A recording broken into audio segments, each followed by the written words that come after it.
I'm Daniel, right here at the Samsung Forum 2011 in Singapore, where Samsung just showed off the Samsung Galaxy Tab 10.1. This is their second generation Android tablet, and this is running on Honeycomb, which is that brand new operating system by Android designed specifically for tablet PCs. So this is their new lock screen, which is really cool. Slide it to the side and you can just unlock it. And this is the new widget screen that's found on Honeycomb. Very smooth, it's got a bit of a 3D kind of feel. And you can see the widgets have a lot more functionality now, and also some fancy animations as well. Let me just go to this screen so I can show you. This is the YouTube widget, and this is the Gmail widget, which I'm really very fond of, which gives you ability to just kind of scroll through your inbox, which is very, very nice. Alright, so it's a lot more functional. Now, one thing you notice is that the hard buttons are no longer around. So normally you will see hard buttons for back and home and contextual menu and stuff like that. Now they become soft buttons. So I'm just gonna bring it a bit closer to get it focused.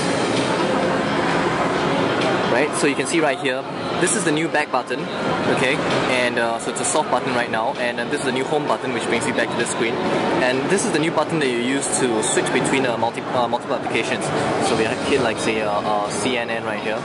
Okay, we'll go to the CNN application, and then I hit this again, and maybe I go to YouTube, and now this is the YouTube application, right? And so the whole idea is that it's now a soft button, and the reason for that is because, let's see if I rotate the device sideways, now these buttons are now located right at the bottom here. Okay.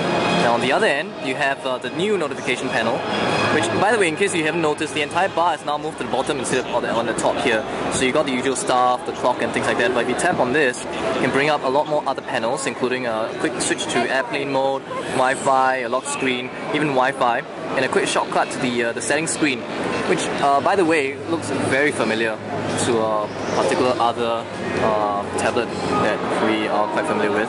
Okay. So this is the app launcher, which you launch from this corner of the widget screen, and so this is an alphabetical order, all the icons, and you can click on this. This is My Apps, where you can actually customize to put some of the applications that you want to launch quite often. You got a shortcut right here to the marketplace, and by the way, there's some interesting features on the widget screen itself.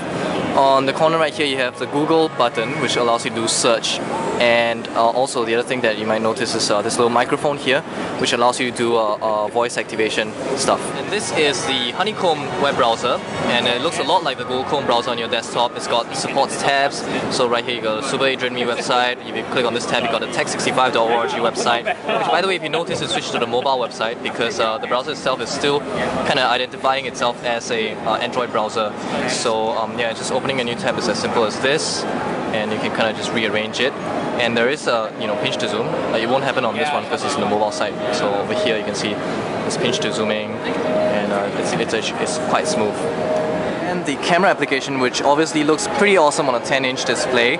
And this is the stock camera application on Honeycomb, but you can see it's actually quite functional. That's both photo taking as well as video. So you can see just a picture right there. And you can actually hit this button right here. Hit this button right here, and it will switch to the front-facing camera.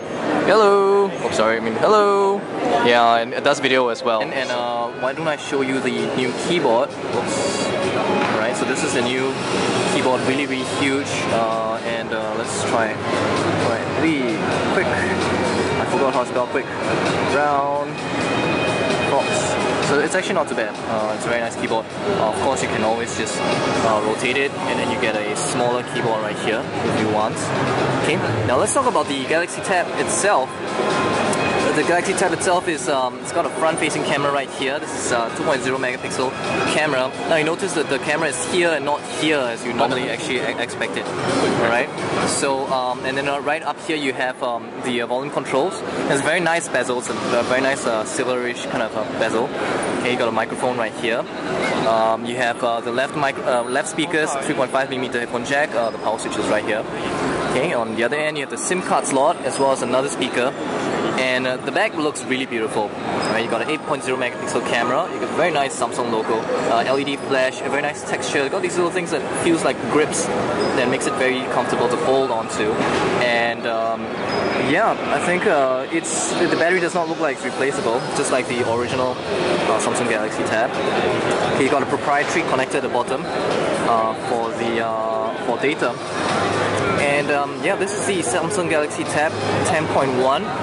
I think it's going to be launched in about Q2. No specific dates or prices have been announced yet, but I somehow personally suspect that this might be the first Honeycomb tablet you will find in Singapore. Alright, so that's it. We'll see you guys around. Goodbye.